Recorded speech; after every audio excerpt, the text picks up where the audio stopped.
Past players, past legends, past legends.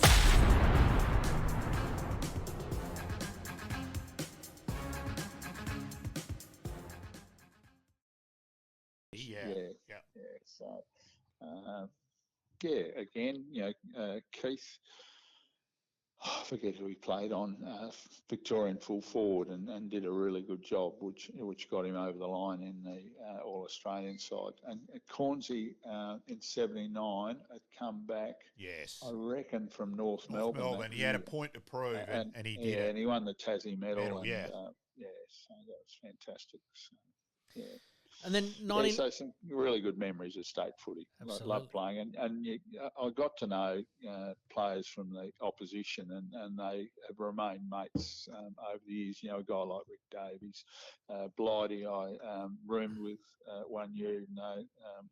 I asked him to go outside to have his cigarettes, but he didn't always oblige. But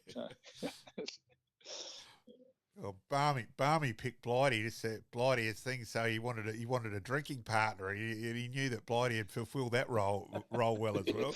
Have a drink and a smoke. Mate, 1983, you're announced as Glenelg captain. Just some memories on that, mate.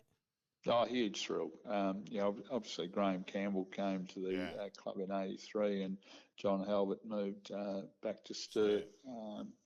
And it was, I had a lot of time for Graham. It was his decision to make me captain, which was great. What I do remember is my first 6 games were dreadful as captain. I thought, God, what's going on?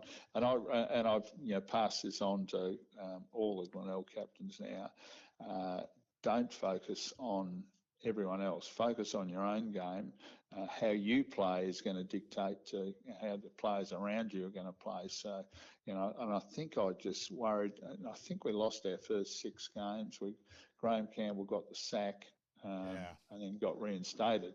So it was a dreadful period for me as captain, and obviously for Graham Campbell as coach, and the team was going very poorly. So I think it was a game against Centrals that I finally got some kicks, and we turned the season around, and we could have made the final 5 with a couple of weeks to go, but Westies thrashed us in the last game of the year, so any chance of making the finals were gone.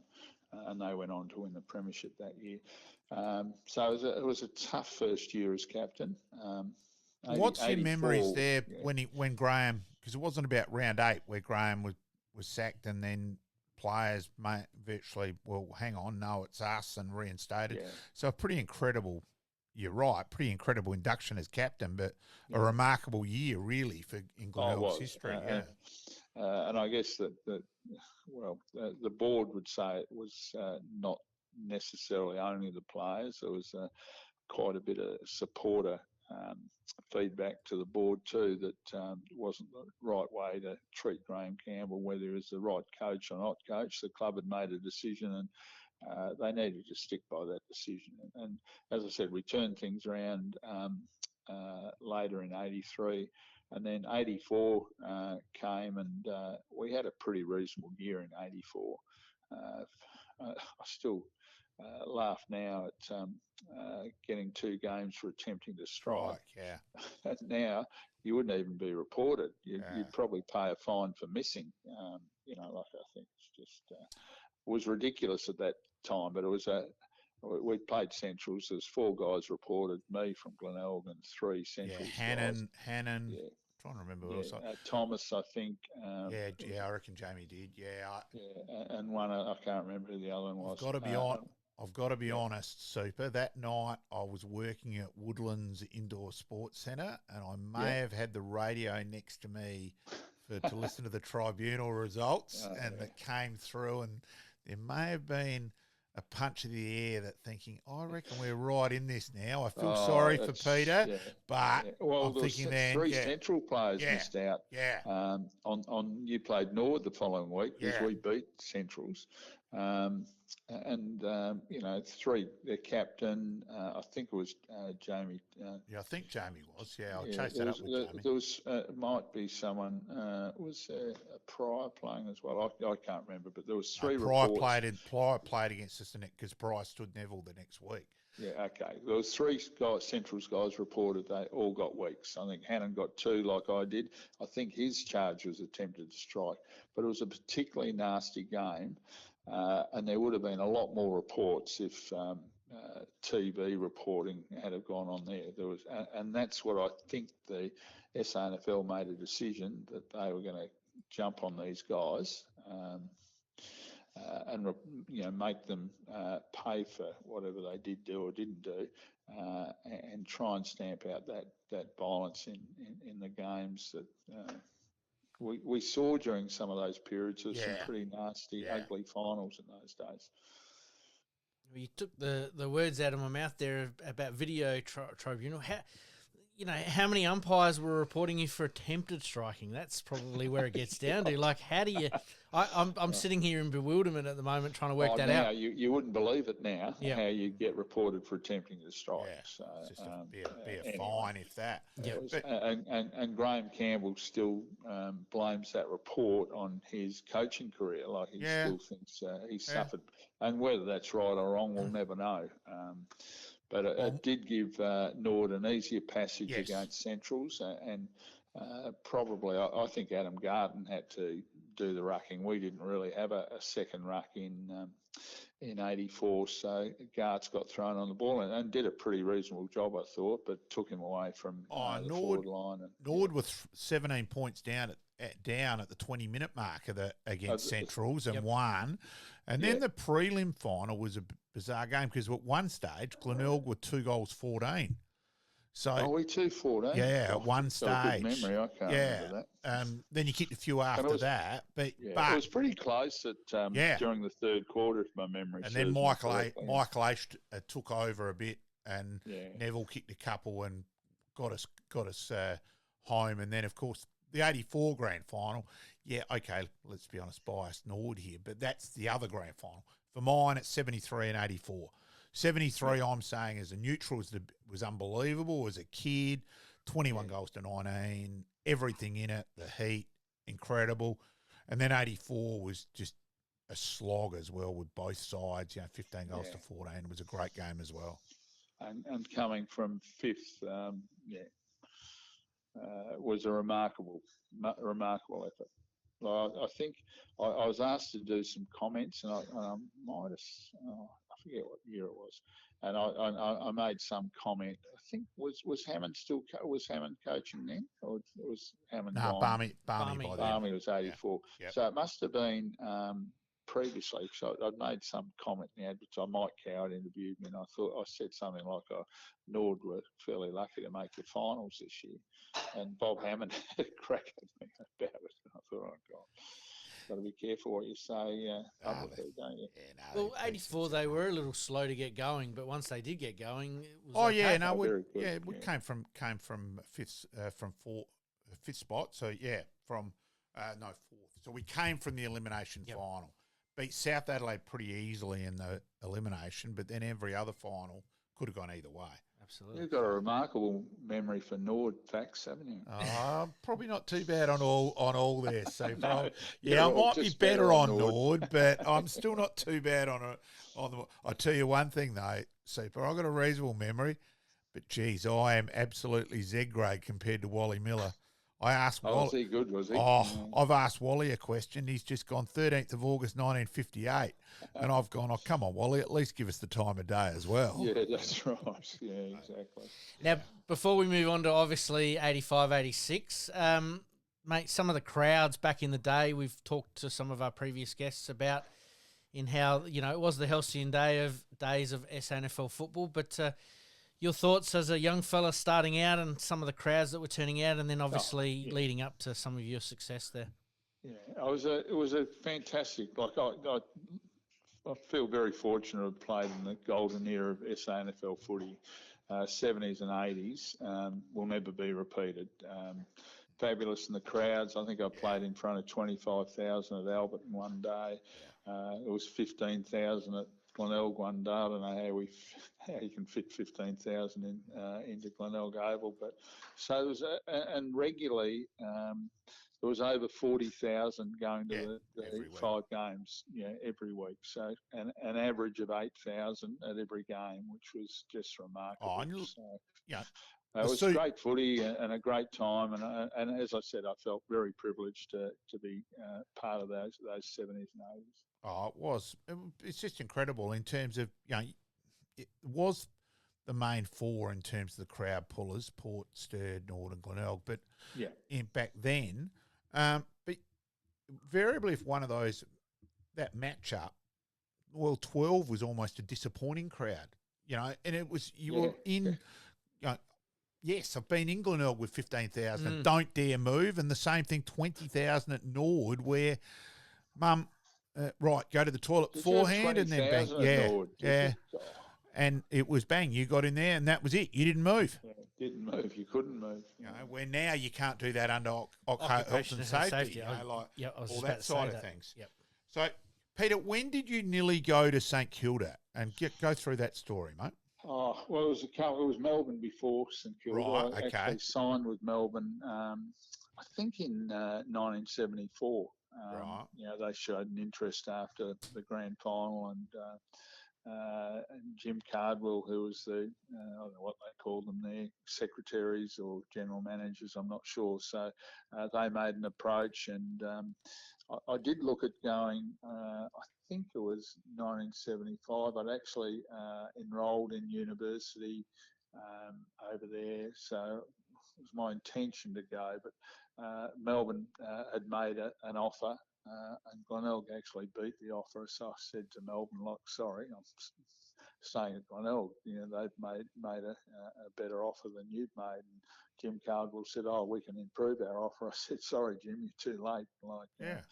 I'm staying at Glenelg." So Melbourne had a couple of tries. Ian Ridley was the coach when I was first approached. And then Bob Skilton had a try at one stage, and then what happened is where Mike Patterson got appointed coach of St Kilda, and he was keen to get me over to St Kilda, so I did go over and train a couple of times. Met Lindsay Fox in his office on whatever St Kilda Road or somewhere.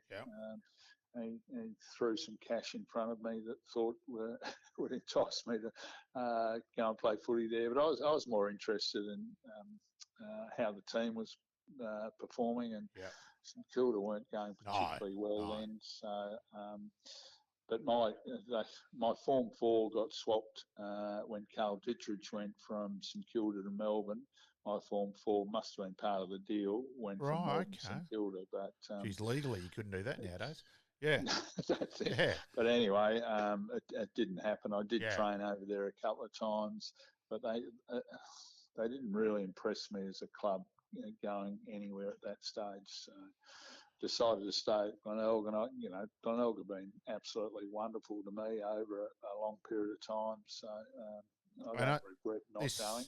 There's still so many Victorians who just still have no idea how strong the competition was. And Craigie was exactly the same. Craigie got numerous bit, and he went, well, no, I can play state footy. I'm on just as much back here, settled, exactly. and the footy's just as good. So I'll play, I can prove myself at state level, etc. And, there was so many like that, And only really started to change dramatically in sort of early to mid 80s. Yes. I think, I certainly, Woodville, Blight, Huppets and McKellar all went in the 70s, but they were playing for a club that had no money and finishing close to the bottom. So I was lucky enough to be playing at Glenelg. We were winning more than we were losing, and Nord was the same. They didn't lose any players, and Port were the same. They didn't really lose any players until Russell had 1 year. Russell had 1 year over there. I think Davies had 1 year. They all just had a sniff and came back again. They all went far too late in their careers. They were a bit old. So, and it only changed when the Plattons and Kernahan, Motley, and Bradley, Motley, and those guys started going. So, and there had become quite a difference in the financial rewards then. during those mid '80s. Can I ask about 85?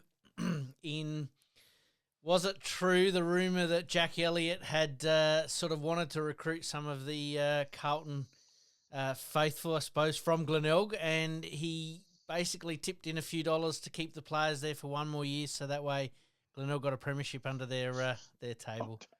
Jack Elliott had. I reckon that might be fancy. I think that's a rumour. No, that's fine. I just wanted to ask. Yeah. I do, like Stephen had more or less made a commitment, probably more to himself than anyone else, that he wanted to play in a Glenelg premiership before he went. Yeah. Now, if we hadn't have won in '85, I'm not sure what would have happened. Yeah. It made it easier for him to go. He may have still gone. He was driving a very nice blue Commodore around that. In '85 that Carlton managed to gift him. So I think he was always going to Carlton. The actual timing, he had stated depended on us winning a premiership. Yeah. So I think that's where the story might have come from. yeah, absolutely. And Carlton were looking after him from, for a couple of years before he left, there's no doubt. Oh, don't worry. Actually did all right with his yellow Celica from Richmond when he never went either. I think I had a Hillman Hunter from my Form 4 payment, 1954. And so, let's go through the two Helicon years there. So, the return of the prodigal son in terms of Cornsey, which that could have been I imagine that would have had its moments playing under Graham. Well, it was different for me than for a lot of other players. Yeah. I'd played with him for 13 years. Yeah. Like I knew him very well, obviously. Yeah. Did that provide that he's a teammate? Suddenly, bang the coach and all that. Yeah. Look,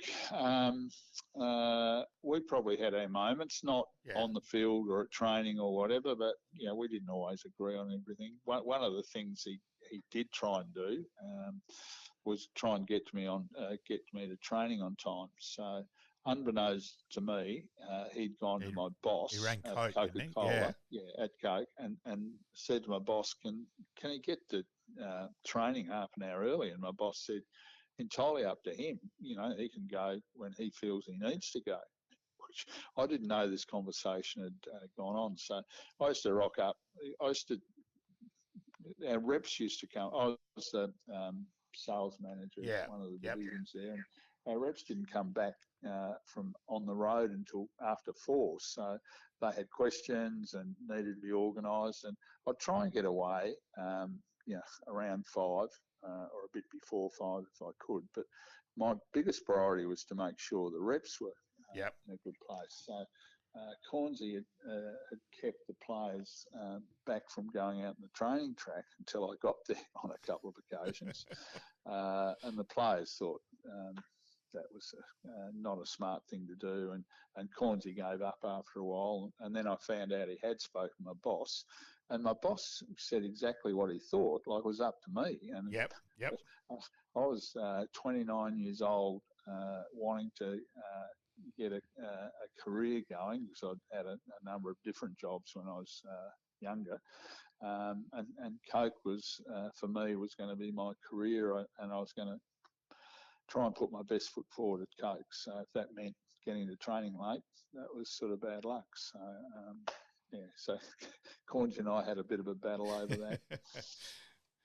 And of course, those 2 years, though, just remarkable. And I think in '85, I said this to Cornsey, I reckon you've taken over a pretty talented side, Graham. And, Kernahan and McGuinness and McDermott. I think we had 14 players in that side that went on to play VFL, AFL footy. And that didn't include me because I didn't ever play. Wayne Stringer didn't go any further. So, and Alan Stringer, state player. And so there was a number of players in there that possibly could have played VFL, AFL footy that didn't. So that side was incredibly strong in '85. '86 without Kernahan and McGuinness, two significant players. We weren't quite the side as we were in '85, so we had to work a fair bit harder. And I think Cornsey had to work a fair bit harder in '86. So I give him enormous credit for.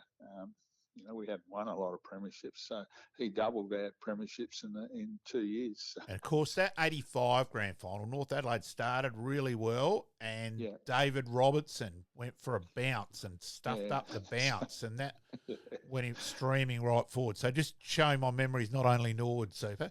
No, that's true. And that was a vital moment. Yeah. And that was an interesting one. I'm just looking at this side from '85 right now. I've just pulled it up, but that is star-studded. Yeah. Oh, it was a fantastic side. And that was the strength of SANFL footy, Oh, it was. There was a lot of strong sides around. Like you look at Norwood, Sturt, Port, they all had. North had emerging talent, probably. They were a bit of, you had the Jarmans coming through and some of those guys that were still pretty young in '85. And they were getting better. And they certainly got us in '87, there's no doubt. What are your memories of a young Chris McDermott, obviously being in the '85 premiership side, but just prior to that, obviously him coming in as a young fella? Oh, he was outstanding. He came in with Stephen Kernahan. I think they, I think Kernahan had 41, he had 42. They started in those jumpers, and they were great young kids. I loved, I think Stephen Kernahan's probably the best player I've seen play at Glenelg. Bone was one of the toughest, hardest footballers that I've seen play at Glenelg. You always see packs, and the last person out of standing up out of a pack would have been Chris McDermott. And Malcolm, you'd probably say it was Gary McIntosh at Norwood, but that's the sort of player he was. He was just absolutely out the footy. Was my vice captain. Took over as vice captain after Stephen left in '86. He was my vice captain for the last 3 years of my career, and I couldn't speak highly enough. He was a great player, a great bloke, and absolutely dedicated to Glenelg Footy Club. The thing about Bone is he got absolutely everything out of himself. I've always said I still think he was a more talented cricketer than he was footballer. But he worked harder at football. He's the best junior keeper I've ever seen. So he was South Australian junior keeper. Now, Sticks played in that side as well, and he bowled like Froggy Thompson off the wrong foot. Because we're the same age, so played school footy against both. We actually beat Nord High. We had John Hall and Michael Palm, and we beat Brighton with McDermott and Kernahan playing. Sticks kicked 7 and we won. So that's a good effort. And that was under 13 game. So back memories there. Yeah, winding back the clock on that one. So in terms of then, in 85, 86, so probably a little bit disappointed with 87, and then we go through, of course, the famous grand final and Cornsey's speech afterwards against Port Adelaide. And what's all your memories there, Super? It's not that great. Yes. It's again, 87 North were better prepared for that grand final than we were. 88, would have been I'd already made my decision that I was going to retire at the end of '88.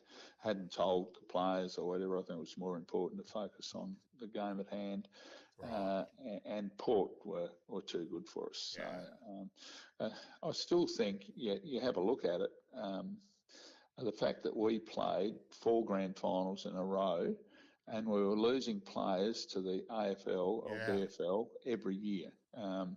You look at our side.